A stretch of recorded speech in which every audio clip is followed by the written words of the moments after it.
언론에 보면은 한 여인이 자기 자식 아가 둘을 죽여서 냉동실에 넣었다.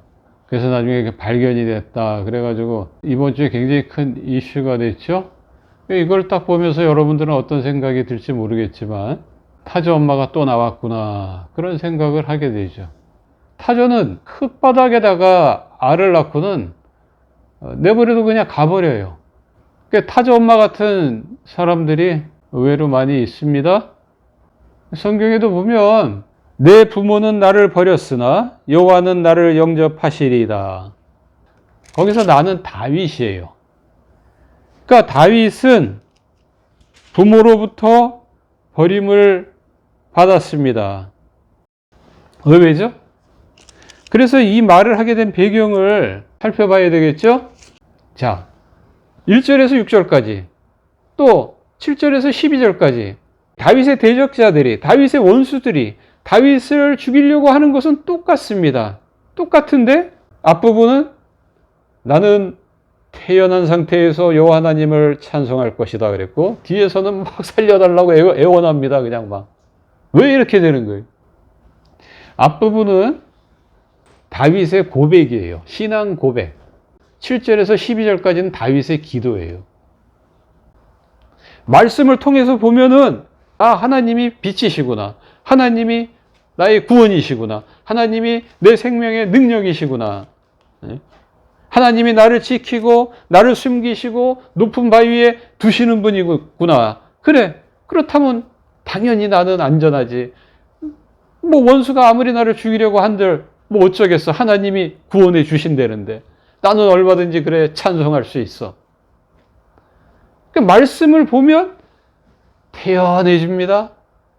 말씀을 보면 하나님을 찬송하게 돼요. 근데 현실을 보면 어떻습니까? 마치 하나님이 나를 떠난 것처럼 생각이 듭니다. 버린 것처럼 생각이 들어요. 말씀에서는 하나님이 나를 버리지 않는다, 나를 지킨다고 돼 있는데 실제 현실에서는 나를 떠나고 나를 버린 것 같은 느낌이 들어요. 사울과 그 친위 부대들이 다윗을 죽이려고 하는 상황은 똑같은데 그 상황 속에서 내가 말씀을 보면 마음이 편해져요. 그리고 여호와 하나님 찬송이 가능해요. 근데 하나님 말씀이 아니라 현실을 보면 답답합니다. 예? 굉장히 불안해요. 공황 상태예요, 진짜. 그래서 하나님한테 막 부르짖게 돼요. 나를 제발 버리지 말아달라고, 나를 정말 떠나지 말아달라고. 말씀과 현실의 괴리감입니다. 사실 성도들은 이 부분에서 날마다 싸우고 있어요. 말씀을 보면 답이 다 나와 있어요. 근데 현실을 보면 그게 답이 아닌 것처럼 느껴져. 갈등하죠. 내가 말씀을 쫓을 것인가? 아니면 이 현실에 맞게 내가 대처할 것인가? 그래서 현실을 따라간 사람들, 그 사람들이 바로 그 2명의 그 아가를 죽여서 냉장고에 넣은 그 부모죠. 왜 죽였다고 그렇게 고백을 했습니까? 경제적인 어려움 때문에. 애들 키우기가 어려울 것 같아서. 그게 현실이죠. 경제적으로 어려운 거는 현실이잖아. 그 현실을 쫓아간 거죠. 자, 이 시편 27편에도 현실을 쫓아간 사람들이 나오죠. 다윗의 부모입니다. 다윗을 지원해주고 다윗을 따라다녔다가는 다윗이 잡히는 날에 자기들도 죽을 것 같습니다. 다윗을 버리고 도망갔어요. 현실을 쫓아간 거죠.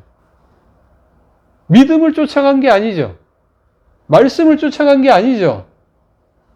성경을 볼 때는 그래, 맞아, 내가 말씀대로 살아야 돼, 내가 말씀을 쫓아가야 돼, 이렇게 생각들을 하지만 실제 현실에 어떤 어려운 문제가 발생했을 때 이거 말씀을 쫓아야 돼?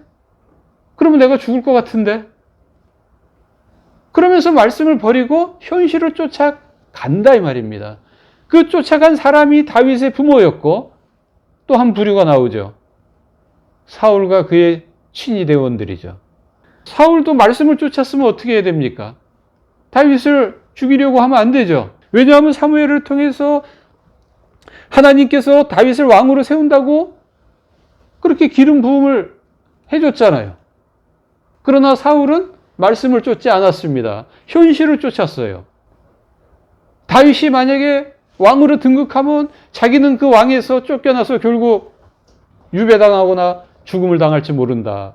이런 불안감이 그 마음속에 항상 있었던 거죠. 다윗도 말씀과 현실 사이에서 갈등하기는 마찬가지입니다. 1절에서 6절까지는 말씀 위에 섰어요.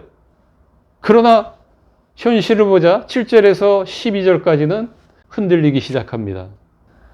현실 상황이 너무 안 좋지만 그래도 다윗은 말씀을 따르기로 합니다. 사울을 죽이지 않죠. 왜 안 죽입니까? 하나님이 기름 부어서 세운 자이기 때문에 내가 마음대로 죽일 수 없다. 그러면 뭐 어떻게 해야 돼요? 도망 다니는 거 밖에 없는데 잡히면 내가 죽는 겁니다. 잡히지 않기만을 하나님께 기도할 수밖에 없는 거죠.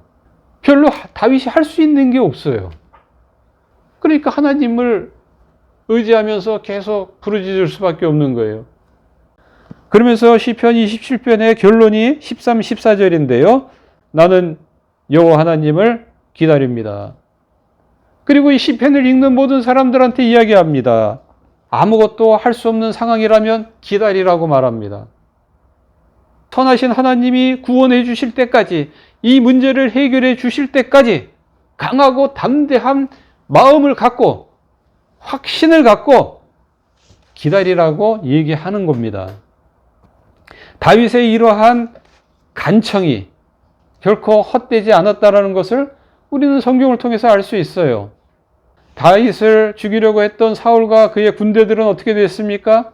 나중에 다 죽고 멸망당합니다. 현실을 따르지 않고 말씀을 따랐던 다윗은 어떻게 됐습니까?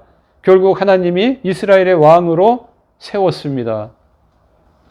다윗이 현실 앞에서 마음이 많이 요동쳤지만 그래도 그가 말씀을 붙잡았다는 면에서 굉장한 신앙인이라고 할 수 있습니다. 그러나 더 하나님이 원하는 신앙, 하나님이 더 바라는 신앙은 7절에서 12절까지의 내용은 없는 상태에서 바로 13, 14절이 나오기를 원하는 거죠. 전혀 동요함을 보이지 않으신 분이 있죠. 예수님이죠. 예수님도 이 역사 속에서 사신 분입니다. 예수님한테도 현실이 있습니다. 그러나 예수님은 현실을 바라보지 않았습니다. 풍랑이 일어도 원수들이 쫓아다니면서 죽이려고 했어도 예수님은 현실을 따라가지 않았습니다. 예수님은 하나님만 바라보고 나아갔습니다. 그의 말씀만 붙잡고 나아갔습니다. 구원 사역을 묵묵히 하셨습니다. 십자가를 지시고 결국 부활하셔서 만왕의 왕으로 지금도 이 세상을 통치하고 계십니다. 그러한 예수님을 믿은 사도들이 성령을 받자 이제 사람들, 원수들 두려워하지 않습니다. 공회원들 앞에서도 하나님 앞에서 사람 말 듣는 것이 하나님 말씀 듣는 것보다 옳은가 판단하라 그러면서 예수님 전하는 것을 주저하지 않았습니다. 현실이 믿음을 이기지 못한 겁니다. 믿음이 현실을 뛰어넘은 거예요. 기독교인은 현실을 이길 수 있는 사람들입니다. 현실은 나에게 믿음을 버리라고 자꾸 강요를 합니다. 자꾸 현실을 쫓아오라고 얘기합니다. 그러나 오늘 시편 27편을 보면 다윗은 현실을 따라가지 말고 믿음을 따라가라고 그렇게 우리한테 요청하고 있는 겁니다. 그러므로 어떠한 상황과 어떠한 역경과 어려움이 오더라도 현실 앞에 굴복하지 마시고 말씀을 굳건히 잡고 믿음으로 승리하는 저와 여러분들이 되시기를 주의 이름으로 축원합니다.